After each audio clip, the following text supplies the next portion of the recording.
Hey, do you guys ever have an area of your city that is just really awkward, or maybe a shelf that needs a special size build and you don't know what to do?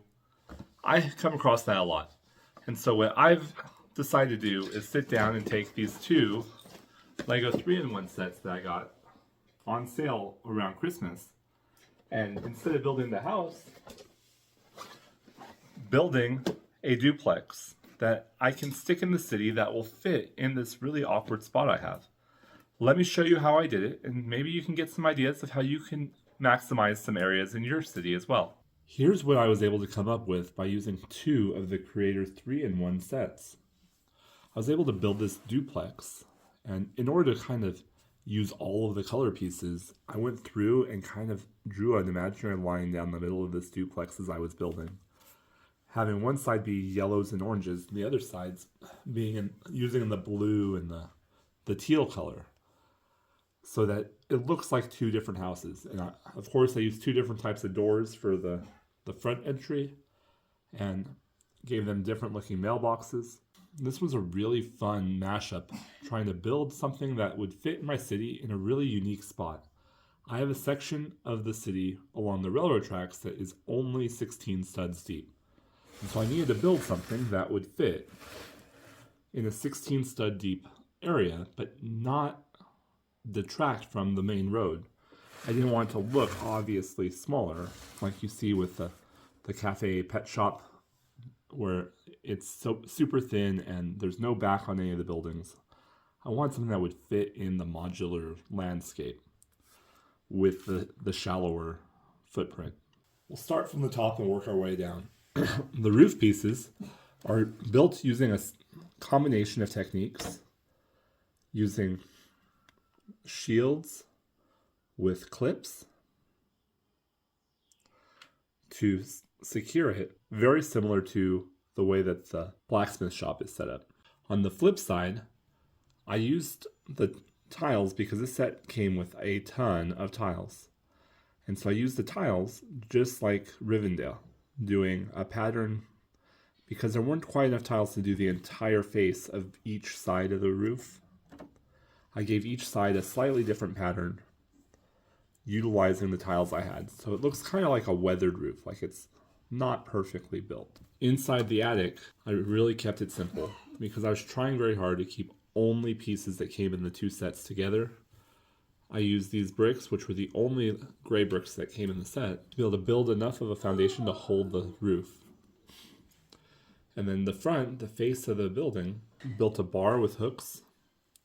And then I used these inverted slopes to create the face of the building, so that underneath that peak, you had a single face. Now, of course, there weren't enough pieces to do that for the rear, so I left the rear open, facing the railroad tracks for now, since I was more concerned about how it looks to the road than to the track.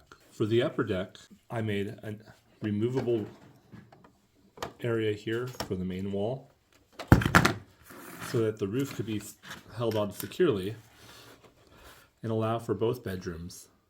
Each bedroom is slightly different. They each have the window going to the front, with a ladder coming up in the middle, which I'll show you more here in a sec.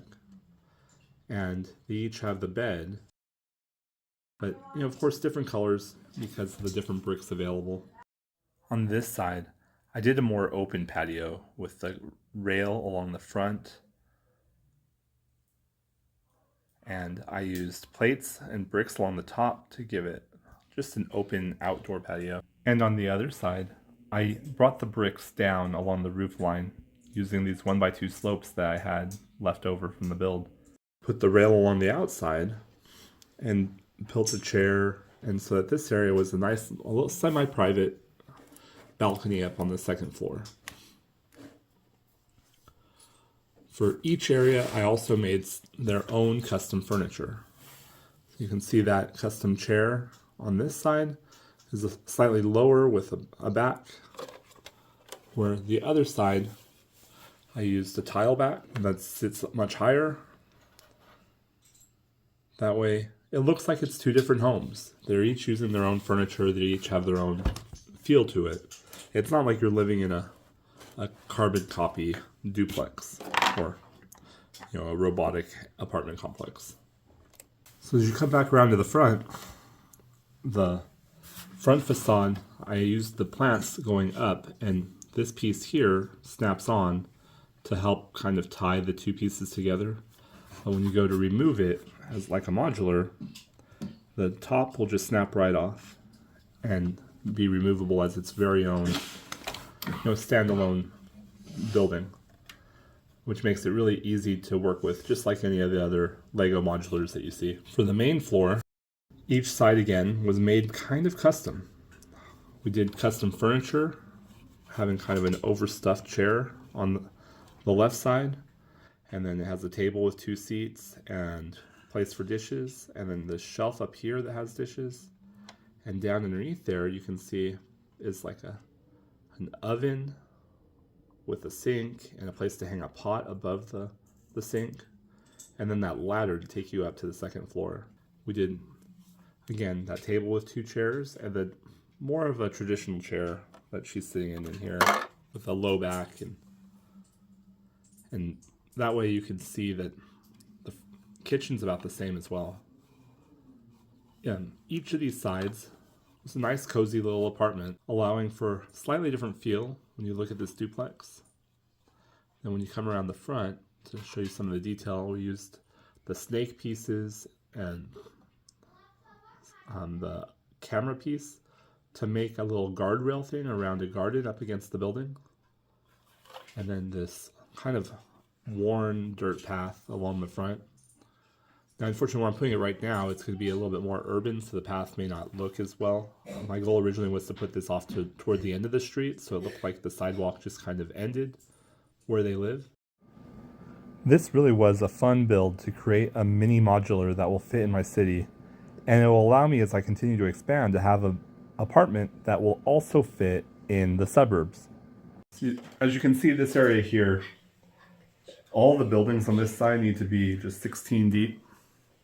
So I'm going to take this building that fits nice and clean and sliding it right here into this empty spot that was created when I removed my old museum. Here is my mock of the noodle shop that was built out into a complete building with the apartment on the upper floor.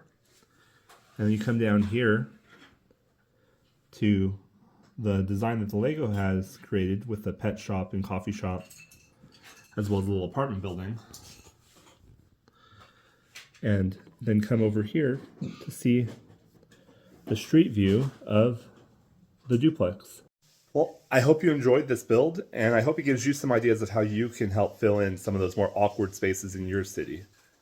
Thank you, and please like and subscribe to help me know what you like or what you don't, so that I can make more videos that will appeal to you.